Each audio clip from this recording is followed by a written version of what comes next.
What does it say about a marriage when the man sleeping with your wife is the one who finally tells you the truth? At 3:14 a.m., the blue light of my phone was the only thing cutting through the suffocating darkness of our bedroom in Lincoln Park. Chicago Elena was sound asleep beside me, her breathing steady and rhythmic, the scent of her expensive Chanel No.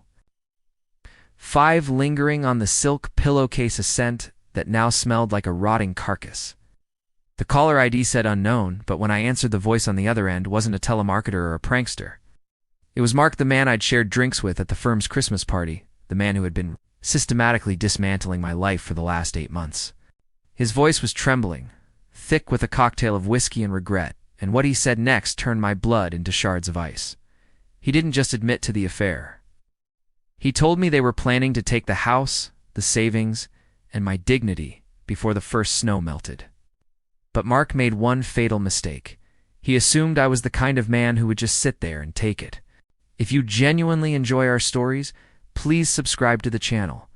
Tell us where you're from and what time it is right now. It's always fascinating to know how far our story flows. The silence that followed Mark's confession was heavier than the Chicago winter. I stayed frozen, the phone pressed to my ear, watching the rise and fall of Elena's shoulders. She looked so innocent in the moonlight filtering through the curtains, the same woman who 6 hours earlier had kissed me goodbye. At the door telling me she had to finalize the quarterly audits at her downtown office on Wacker Drive. "She's using the offshore account, David," Mark whispered, his voice cracking. "Hey. She told me you were abusive. She told me you were draining the funds yourself." I believed her until I saw the paperwork she wanted me to sign. "She's framing you for the embezzlement she's been running for 2 years. I can't go to prison for her. I won't." I didn't say a word. I hung up. I didn't scream.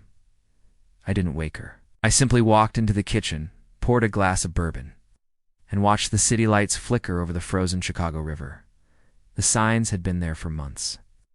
Like cracks in a windshield that you choose to ignore until the whole thing shatters. It started with the late nights that always seemed to coincide with her wearing her most expensive lingerie. Then there was the coldness, a shift in the atmosphere of our home that made me feel like a ghost in my own hallways. When I'd try to hug her, she'd stiffen, her body a fortress of resentment. "You're just being paranoid, David," she'd say, her voice dripping with a practiced, icy condescension. "Maybe if you were more successful at the firm, you wouldn't have so much time to imagine fairy tales about your wife." It's pathetic, really. She was a master of the gaslight. She made me feel small, like I was lucky to even be in her orbit. Elena was a high-powered CFO, a woman who commanded boardrooms with a flick of her wrist. And she treated our marriage like a hostile takeover. She had convinced our entire social circle, the elite of Chicago's Gold Coast, that I was a struggling, unstable husband riding her coattails. The humiliation reached its peak 3 weeks ago at a charity gala at the Drake Hotel. I watched her whisper in Mark's ear, her hand lingering just a second too long on his arm. When I confronted her in the car on the way home, she laughed. It wasn't a defensive laugh. It was a laugh of genuine amusement at my weakness. "Mark is a partner, David. He's someone I actually need to impress. You're just the man who stays in the guest room when I have a headache. Get over yourself." That night, I didn't sleep. I realized then that I wasn't just losing my wife, I was being erased. The morning after Mark's 3 a.m. call, I didn't confront her. I acted. I went to work at my own firm, but instead of focusing on cases, I met with a man I'd known since law school, a private investigator who specialized in high-asset domestic disputes. For the next month, I lived a double life. By night, I was the doting, pathetic husband, enduring her insults and her late-night arrivals. By day, I was a ghost. I followed the money. Mark was right, Elena hadn't just been cheating. She had been meticulously transferring funds from our joint investment accounts into a shell company registered in the Cayman Islands. But she had been doing it using my digital signature, routed through my laptop's IP address. She was setting the stage for a divorce where I would unjustly lose the house I'd be facing federal charges for financial fraud. The cruelty of it was breathtaking. She didn't just want to leave me. She wanted to annihilate me so completely that I could never tell my side of the story. I watched through the PI's long-range lens as they met at a boutique hotel in River North. I saw the way she looked at him with a hunger she hadn't shown me in a decade. I saw them laughing over glasses of vintage Krug, likely celebrating the progress of my downfall. Every photo, every bank statement, every GPS log of her car parked at Mark S. condo was a nail in the coffin I was building for her. The breaking point came when I found the exit strategy folder hidden in a false bottom drawer in her home office. It contained a draft for a restraining order based on fabricated claims of domestic violence. Intended to be filed the same day she reported the embezzlement to the authorities, she was going to put me in a cage. That was the night I stopped being a victim and started being a predator. I reached out to Mark. We met at a dingy diner on the outskirts of the city, far from the polished marble of our usual haunts. He looked terrible, shaking, paranoid, a shell of the smug man I'd seen at the gala. "She's going to burn you too, Mark," I told him, sliding a folder across the grease-stained table. "I have the logs.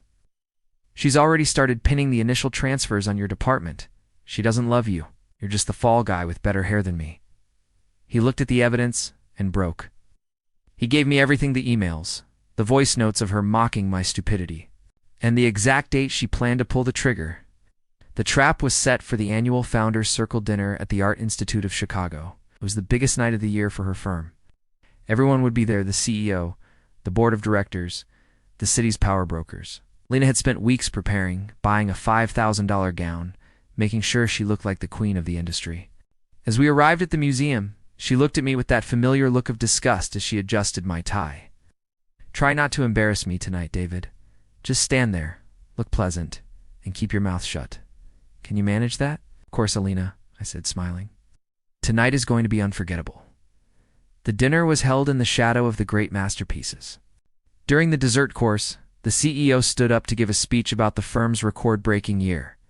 This was the moment Alina had planned to discover financial discrepancies and point the finger at the unauthorized access from my accounts. Instead, the large projector screens behind the podium didn't show the annual growth charts. The first image that flashed up was a high-resolution photo of Alina and Mark in the lobby of the Langham Hotel, her hand in his back pocket. A collective gasp rippled through the room. Alina froze, her spoon halfway to her mouth. She looked at me, her eyes wide with a sudden sharp terror.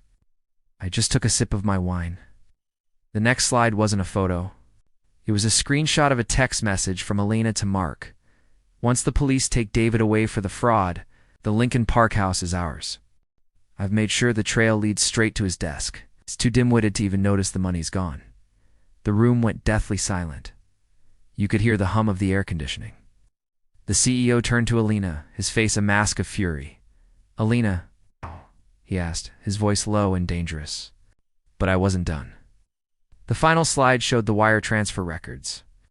I had spent weeks recovering the ones showing the money moving from her secret shell company back into a trust fund. I had established for her parents' medical care, but with one crucial detail. I had alerted the IRS and the SEC for hours prior. I stood up, tucked my chair in neatly, and leaned down to whisper in her ear. The entire room was watching. "You told me I was pathetic, Alina. You told me I was a ghost. But the thing about ghosts is, they see everything." I walked out of the Art Institute into the crisp, biting air of Michigan Avenue. I didn't look back to see the security guards approaching her table. I didn't stay to watch Mark try to bolt for the exit, only to be met by the plainclothes officers waiting by the coat check. By the time the sun rose over Lake Michigan, Elena's world was gone. She was fired within the hour. Her assets were frozen pending a federal investigation. The friends she had spent years cultivating vanished like smoke. Mark, in a desperate bid for a plea deal, turned state's evidence, confirming every single detail of her plan to frame me. She called me from the precinct 2 days later. Her voice wasn't arrogant anymore. It was thin, reedy, and broken. "David, please," she sobbed. "I have nothing. They took the car. They changed the locks on the house. I'm staying in a motel in Cicero. You can't do this to me. We're family." "We were a contract, Alina," I said, sitting in my new, quiet apartment overlooking the park. "And you breached the terms?" I hung up and blocked the number. A month later, I heard she was working at a suburban strip mall, some clerical job that paid barely enough for a bus pass. Mark had fled the state, disgraced and bankrupt. I went back to the Lincoln Park house one last time to collect the last of my things. The house felt huge and hollow, a museum of a life that had never actually existed. I stood in the bedroom where the 3 a.m. call had changed everything. I looked at the spot on the pillow where her head used to rest. I realized I didn't feel angry anymore. I didn't even feel triumphant. Just felt still. The city of Chicago continued to pulse outside the window, different to the lives that had been ruined within these walls. I turned off the lights, locked the door, and walked away into the snow. The only thing louder than the scream of a betrayal is the silence of the man who finally walked away. The end.